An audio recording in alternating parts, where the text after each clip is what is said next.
তুমি তো খুব হালকা, এত ধুলোবালি সহ্য করতে পারো? হালকা হলেই কি কাজের কম? আমি কৃষকের ফসল, কাঠ, ইট সবই সহজে বহন করি।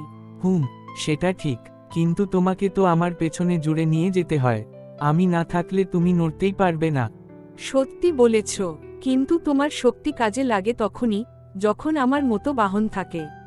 না হলে তুমি শুধু জমিতে চাষ করতে পারবে, পণ্য বহন করা কঠিন হবে। আসলে একে অপরের পরিপূরক। কৃষকের কাজে আমাদের দুজনকেই দরকার। একদম, তুমি চালকসহ শক্তি যোগাও, আর আমি মালামাল বহন করি। আমরা একসঙ্গে থাকলে কৃষকের কাজ সহজ হয়। তাই তো, চল এবার মাঠের কাজ শেষ করে গুদামে ফসল পৌঁছে দিই। চল, কৃষকের উপকারেই আমাদের একসঙ্গে কাজ করা দরকার।